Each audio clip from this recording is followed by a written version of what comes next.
Hoş gördük, değerli izleyiciler. Ülkede ve dünyada baş verən ən son xəbərlərdən anındaca xəbərdar olmaq üçün Günlük Xəbərlər YouTube kanalımıza abunə olun və bildirişləri açmağı unutmayın. Azərbaycanda dekabrın 28-nə olan hava proqnozu açıqlanıb. Bu barədə Milli Hidrometeorologiya Xidməti məlumat yayıb.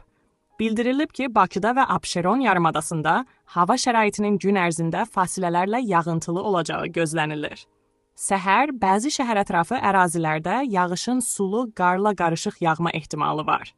Arabir güclənən şimal-qərb küləyi axşam mülayimləşəcək. Havanın temperaturu gecə 2-4 dərəcə isti, gündüz 5 dərəcəyədək isti olacaq. Atmosfer təzyiqi 753 mm civə sütunu, nisbi rütubət 80-85% təşkil edəcək. Azərbaycanın rayonlarında bəzi yerlərdə arabir yağıntılı olacağı, dağlıq və dağ ətəyi rayonlarda qar yağacağı gözlənilir. Ayrı-ayrı yerlərdə intensiv olacağı ehtimalı var.